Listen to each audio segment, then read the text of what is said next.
Keuangan Purbaya Yudisa Dewa melarang impor pakaian bekas dalam karung ditanggapi beragam penjual thrifting atau pedagang cakar di Kota Makassar. Salah satu lokasi penjual thrifting terbesar di ibu kota Provinsi Sulawesi ini berlokasi di Pasar Todopuli, Kecamatan Panakukang.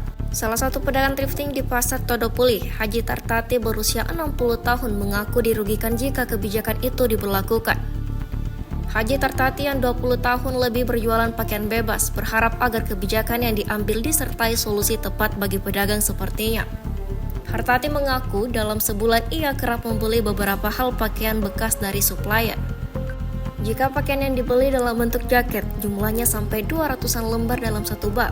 Jika berbentuk baju kaos, jumlahnya dalam satu bal bisa mencapai 300-an lembar. Sementara itu, penjual thrifting di bagian dalam Pasar Todopuli, Iwan berusia 44 tahun, mengaku akan menerima kebijakan asalkan dibarengi solusi tepat dari pemerintah. Di lain sisi, kata Iwan, dirinya sudah mencicil ruko tempat jualan yang sudah berjalan 7 tahun terakhir. Sisa 3 tahun cicilannya berjalan, ruko yang ditempati berjualan sudah jadi miliknya.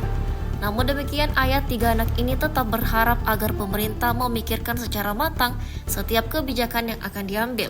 Menurut saya ini masalahnya kita dirugikan, apa yang dijual itu nah, dari dulu ini kita menjual cakar sih itu kalau mulai lagi berjualan apa lagi kemudian kalau kita kan ini tidak minta modal dari pemerintah, modal sendiri kita ini di penghidupan tak tahu jadi kalau dihentikan ini gimana nih, dari mana nih emangnya dia mau jamin ki pemerintah bisa jamin tak?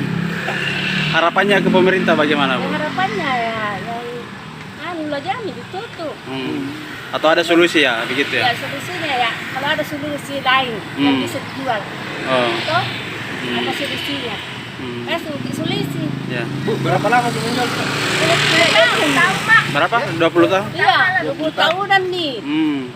Dan di sini terus menjual, Bu? Iya, alhamdulillah di sini terus menjual. Selama Ini melihatnya atau meresponnya seperti apa, Pak? Seperti apa, Pak?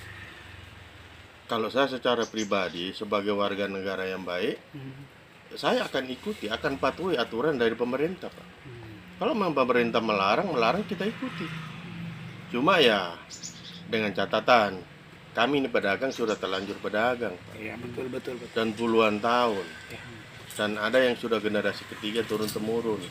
Berjualan seperti ini, Pak. Ya, berjualan begini. Jadi mata pencarian. Kedua juga kami ini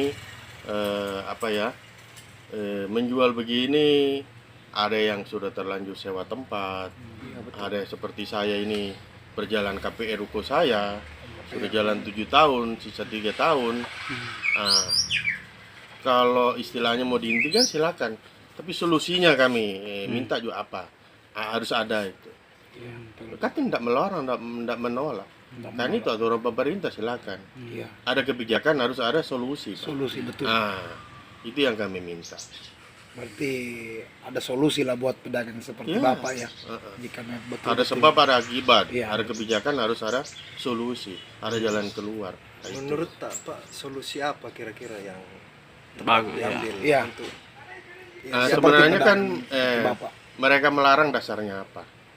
Kalau dasarnya merugikan garment lokal, harus dicek dulu, Pak. Harus diteliti dulu, bukan cuma asal ngomong. Ini kan kebijakan politik, Pak. Dan kalau mau jujurin sebenarnya bukan penyebab utamanya, bukan thrifting, Pak, bukan. Saya berani jamin, Pak. Yang menyebabkan matinya garment lokal itu pakaian baru Cina. Pakaian baru Cina, Pak. Ya. Itu memang banyak masuk ke Indonesia, Pak. Jelas. Download Tribun X sekarang, menghadirkan lokal menjadi Indonesia.